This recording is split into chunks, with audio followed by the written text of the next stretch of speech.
लखनऊ से आखिर आम आदमी क्या सोचता है और उसकी क्या राय है। राजधानी लखनऊ से हम आपको सियासी चौक के लिए ले आए हैं और सबसे बड़ी बात यही है कि 22 जनवरी 2024 प्राण प्रतिष्ठा का दिन होगा। ऐसे में राहुल गांधी यात्रा पर निकल रहे हैं।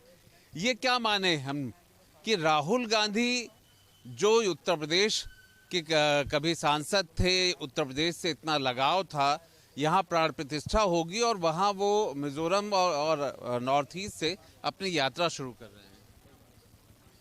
राहुल गांधी भारत में यात्रा करेंगे, कहीं इटली तो नहीं जा रहे हैं? इटली की यात्रा पे होंगे ना, मुझे तो ऐसे लग रहा है। रामलला अब आएंगे, मंदिर यहीं बनाएंगे, डेट नहीं बताएंगे, सब कौन बक रहा था? कांग्रेस ही तो बक रहे थे कि रामलला हम आएंगे, मंदिर नहीं बनाएंगे, डेट नहीं बताएंगे। हो गया ना, प्राण प्रतिष्ठा होने जा रहे तो अभी इटली चले जाएंगे, वहीं से नई रथ यात्रा निकालेंगे अपनी पैदल यात्रा। भारत में इनके लिए जगह है ही नहीं। तंज बहुत जोरदार कस रहे हैं आप। ये तंज नहीं है, हकीकत है। टी शर्ट और बनियानी पहन के पढ़े लिखे लोगों के बीच में, बहन बेटियों के बीच में जब आदमी जाएगा, पदयात्रा करेगा, तो उसका रिजल्ट क्या निकल के आएगा? गांव की हर जनता, हर नागरिक प्रबुद्ध है, पढ़ी लिखी है, जानकार है। ये नाटकबाजी नहीं चलेगी। ये जो बंदरों की तरह से झुंड बना करके वो दांत दिखाना सबको, ये सब बहुत ज़्यादा दिन नहीं चलता है। मतलब आपका कहना है कि जो उनकी यात्रा में एक वेस्टर्न सेंस आता है, कहीं ना कहीं ऐसा लगता है वेस्टर्न तरीके से जाते हैं, लोगों से मिल रहे हैं, वो ठीक नहीं है। ये मुझे तो नहीं लगता कहीं से ठीक लग रहा हो। जब भारत की जनता इनको नकार दे तो मुझे तो ऐसे ही लगता है कि इनको इटली में जाके यात्रा करना चाहिए। ये लाइन कि भारत की जनता क्या उनको नकार रही है, और दूसरा अगर यूपी में आधार नहीं है तो फिर 2024 में कैसे, किस बात को लेकर के आगे बढ़ पाएंगे? मेरे ख्याल से तो राहुल जी को पहले यहाँ पे प्राण प्रतिष्ठा में सम्मिलित होना चाहिए, क्योंकि यहाँ यूपी की सबसे बड़ी राजनीति है अपने भारत में। हाँ, यहाँ से उन्हें, क्योंकि धर्म तो सभी का है, हाँ, पर जिस देश में हम रहते हैं उस धर्म को तो मानना ही चाहिए। तो राहुल जी को तो पहले प्राण प्रतिष्ठा में सम्मिलित होना चाहिए, उसके बाद इनको जाना चाहिए बाहर। हाँ, ये है। अच्छा, विपक्ष को लेकर के मतलब कुछ आप लोगों के पास सकारात्मकता भी है कि जैसे विपक्ष मजबूत रहे, मजबूत दिखे, अगर यात्रा कर रहा है तो क्या कुछ गलत है? भाई, विपक्ष मजबूत रहे सब चाहते हैं, लेकिन उसके लिए कोई मजबूत व्यक्ति भी चाहिए, बंदर थोड़ा चाहिए उछल कूद करने वाला। और रही बात जो आपने सवाल किया था, राहुल गांधी, उनकी पार्टी और उनसे जुड़े लोगों की आस्था कभी न राम में रही न भारत में रही है। तो आज जो ये अलग से यात्रा निकाल रहे हैं उसके सिवा कुछ कर भी नहीं सकते। अच्छा, सिर्फ यात्रा निकाल रहे हैं, इसका कोई ये जो ध्यान भटकाने वाली बात होती है, ये लोगों को सिर्फ एक गुमराह करने का काम कर रहे हैं बस। उनकी आस्था कभी राम में नहीं रही है। एक सवाल बिल्कुल यहीं से था कि प्राण प्रतिष्ठा का जब काम चल रहा है तो ऐसे में यात्रा निकाल के क्या ऐसा तो नहीं डाइवर्ट करना चाह रहे हैं? आपसे पूछ लेते हैं। देखिए, जनता डाइवर्ट होने वाली भारत की नहीं है। जनता अब बहुत पढ़ी लिखी और समझदार हो गई है। फिलहाल तो प्राण प्रतिष्ठा के इस भव्य कार्यक्रम में किसी भी अदर कार्यक्रम का इस देश में वर्तमान में कोई असर पड़ने वाला नहीं है। इसके बाद आगामी चुनाव में कोई नई चीज़ें होंगी तो वो देखा जाएगा। अच्छा, ये वाजिब लगता है कि जहां प्राण प्रतिष्ठा में पूरे देश इन्वॉल्व हो रहा है, ऐसे में यात्रा वाजिब लगती है?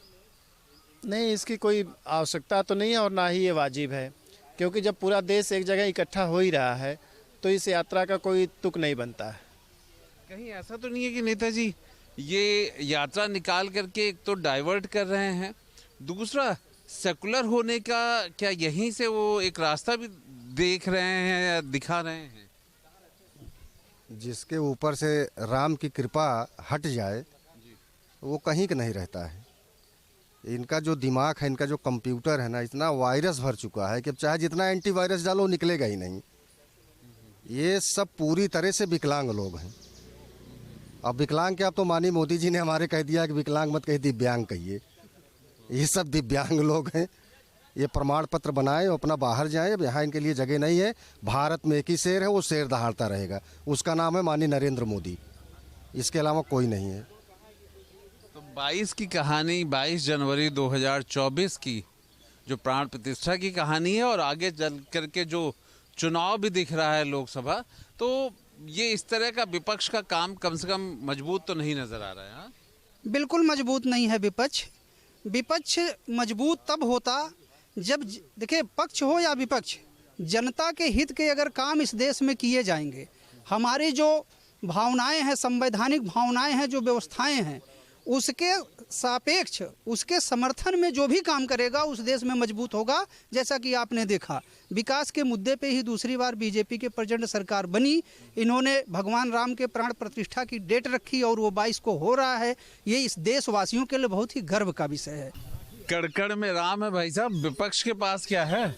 कुछ नहीं। हाँ? कुछ नहीं, कुछ भी नहीं है। कोई मुद्दा नहीं। मुद्दा विहीन है। हाँ? हाँ, मुद्दा विहीन है विपक्ष। कोई मुद्दा नहीं, बस दिखावे के लिए सब। हाँ? एकदम विपक्ष के पास वर्तमान में कोई ऐसा मुद्दा नहीं बचा है जो देशवासियों से जुड़ सके, और मुझे नहीं लगता कि आने वाले पिछले आगे कई वर्षों तक जो है विपक्ष के लिए कोई स्थान नहीं है सत्ता के लिए। अच्छा, एक बात बताइए, आप तो ठंडी में भी कुर्ता और ये सब सदरी देते हैं। बात अगर हम प्राण प्रतिष्ठा की कर दें तो इसमें विपक्ष को किस भूमिका में देखते हैं? राहुल गांधी यात्रा पे जा रहे हैं, क्या सेकुलर चेहरा वगैरह दिखाने की कोशिश कर रहे हैं? राहुल गांधी जैसा नेता अभी तो कोई है नहीं, उन्हें पप्पू बना दिया है। ये पप्पू है नहीं, सुनिए भाई साहब, भविष्य के वो प्रधानमंत्री हैं, और अगर इंडिया का गठबंधन चल गया तो प्रधानमंत्री के दावेदार हैं। माननीय प्रधानमंत्री नरेंद्र मोदी जी 9 साल में उन्होंने अभी तक में 60,000 पुलिस की भर्ती वैकेंसी निकाली, जो कि सामान्य वर्ग के बच्चों के लिए 22 वर्ष की आयु सीमा किया। इसके बाद 3 वर्ष बढ़ाया गया। आरक्षण के तहत पे 12,000 नौकरी दी गई सामान्य वर्ग के लिए। नहीं, आप ये कहते हैं कि राहुल गांधी ही प्रधानमंत्री बनने लायक है? बिल्कुल बनने लायक राहुल गांधी हैं प्रधानमंत्री। देखिए भाई साहब, आप ये इनकी वही कहानी है। जैसे ट्रैक्टर का इंजन निकाल के ले आओ और उसका एक मोटरसाइकिल का इंजन निकाल के ले आओ। ये गठबंधन की बात कर रहे थे ना। हाँ। मोटरसाइकिल का इंजन, मोपेड का इंजन, सारा इंजन निकाल के एक जगह बांध दो और स्टार्ट करो तो इंजन चलेगा कि वो मोबिल फेंकेगा? सुन रहे हो? देखिए, क्या बीजेपी का गठबंधन नहीं है? आप पूछिए, क्या बीजेपी गठबंधन अगर न हो अपने दम पे बना लें।